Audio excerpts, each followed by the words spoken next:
अपने दृढ़ विश्वास को बार बार दोहराएं। जो कुछ आप बार बार दोहराते हैं वह धीरे धीरे सच होने लगता है। आपके पास यह शक्ति है कि आप अपनी जिस वास्तविकता की बात करते हैं उसे सच कर सकें। बार बार दोहराने की शक्ति को कम मत आंकें। बार बार आप जिन वाक्यों को दोहराते हैं वे सकारात्मक होते हैं। आप जो प्राप्त करना चाहते हैं उसे परिभाषित करते हैं। बस किसी बात को पूरे दृढ़ विश्वास के साथ बार बार दोहराने से ही हमारे अवचेतन मन में भी वे मान्यताएं इतनी गहराई तक समा जाती हैं कि हमारे लिए वे सच का रूप ले लेती हैं। हमारे रोजमर्रा के समाज में यह देखने को मिल जाता है। हम इस दुनिया के बारे में कोई अवधारणा बनाते हैं और उसको बार बार दोहराया जाता है। उदाहरण के लिए, एक माँ जो बार बार अपने बच्चे को यह कहती रहती है कि वह शर्मीला है, बार बार इस बात को दोहराकर इस विचार को बच्चे के मन में अच्छी तरह से बैठा देती है। हो सकता है कि वास्तव में बच्चा शर्म महसूस ना करता हो, लेकिन बार बार यह बात दोहराए जाने के कारण बच्चा इस पर विश्वास करना शुरू कर देता है। परिणाम स्वरूप बच्चा एक शर्मीले इंसान की तरह बड़ा होगा। उसकी माँ के शब्द उसके लिए खुद के बारे में की गई भविष्यवाणी साबित होंगे। एक बार फिर से मुझे इस बात को जोर डालने की जरूरत महसूस हो रही है कि आपके लिए ऐसे लोगों को अपने आसपास रखने का कितना अधिक महत्व है जो आपके अंदर सशक्त बनाने वाले विचारों को डालते हैं। इसका अर्थ यह बिल्कुल नहीं है कि आपको केवल उन्हीं दोस्तों को अपने साथ रखना है जो आपके बारे में अच्छा बोलते हैं, पर इसका अर्थ यह जरूर है कि आपको ऐसे लोगों का चयन करना है जो आपका सहयोग करें, न कि जो आपका विनाश करने में मददगार साबित हो। यदि आपको बार बार यह बताया जाता रहेगा कि आप कोई चीज नहीं कर सकते, तो आप विश्वास करने लगते हैं कि आप वह काम नहीं कर सकते। दृढ़ विश्वास के साथ शब्दों को दोहराना चेतन अवस्था में की जाने वाली एक प्रक्रिया है। यह अपने अवचेतन मन को निर्देश देने का कार्य है। एक बार जब आप इस सोच को अपने मन में बैठा लेते हैं, तो आपका अवचेतन मन इन विचारों को फलदायी बनाने के लिए हर संभव प्रयास करता है। यह ठीक वैसा ही है जैसे कि आप किसी कंप्यूटर प्रोग्राम में निर्देश लिखते हैं, जिससे कि वह आपके लिए किसी प्रक्रिया को करे। एक बार जब लाइन ऑफ कोड उसमें फिट हो जाता है, तो प्रोग्राम स्वतः ही वांछित परिणाम को आपके सामने लाने के लिए काम करने लगता है। मैं अपने व्यक्तिगत अनुभव से बता रहा हूँ कि बार बार सकारात्मक शब्दों को दोहराना मात्र मेरे लिए अपनी मान्यताओं को बदलने के लिए काफी नहीं था। मेरे अपने विश्वास को बदलने के उदाहरण पर वापस बात करें तो मैंने केवल अपने आप से यह नहीं कहा कि मैं अपने भविष्य बदल सकता हूँ और बड़ी उपलब्धियां हासिल कर सकता हूँ।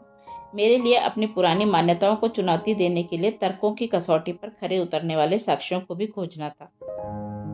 ठीक यही चीज दृढ़ विश्वास के साथ बातों को दोहराने से पहले भी की जानी चाहिए, जिससे कि आपकी बातों को आपके मन की आवाज के द्वारा अस्वीकृत न किया जाए।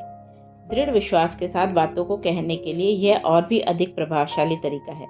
बातों को दोहराने से पहले उनमें मूल तत्वों का समावेश आपको और अधिक शक्ति प्रदान करता है। अपने पूरे जीवन में अपनी सकारात्मक ऊर्जा के स्तर को ऊंचा रखना बहुत जरूरी है, और मैंने पाया है कि अगर आप अपनी बातों को उस समय दोहराते हैं जिस समय आप अच्छा महसूस कर रहे हैं, तो यह आपको और बल देगी। बार बार इन बातों को दोहराना आपकी सकारात्मक ऊर्जा को बढ़ा देता है।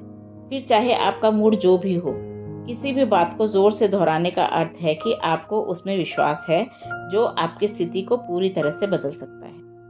आप जिन बातों को दोहरा रहे हैं वे आपके अपने शब्दों में होने चाहिए।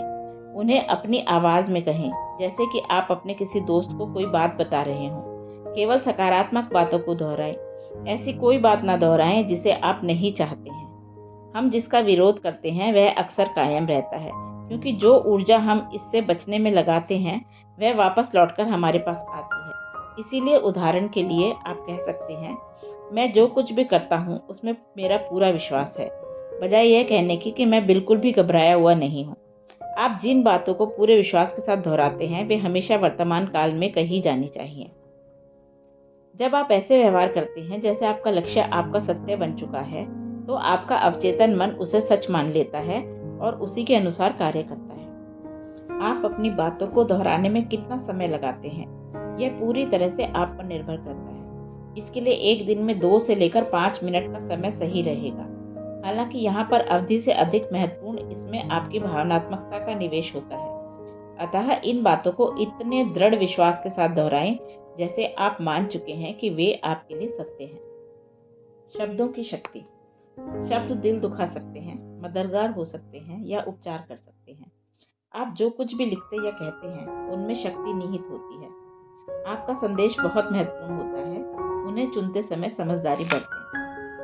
90 के दशक में डॉक्टर मसारू एमोटो ने पानी पर भावनात्मक ऊर्जा के प्रभाव को बताने वाला अभूतपूर्व प्रयोग किया। एक शोध में उन्होंने पानी से भरे कंटेनर पर सकारात्मक व नकारात्मक दोनों तरह के विचार लिखे। फिर उन्होंने दोनों कंटेनर से पानी के नमूने लेकर फ्रीज कर दिए। डॉक्टर द्वारा जो नकारात्मक शब्द लिखे गए थे वे थे तुम मूर्ख हो, जबकि सकारात्मक शब्द में प्रेम था।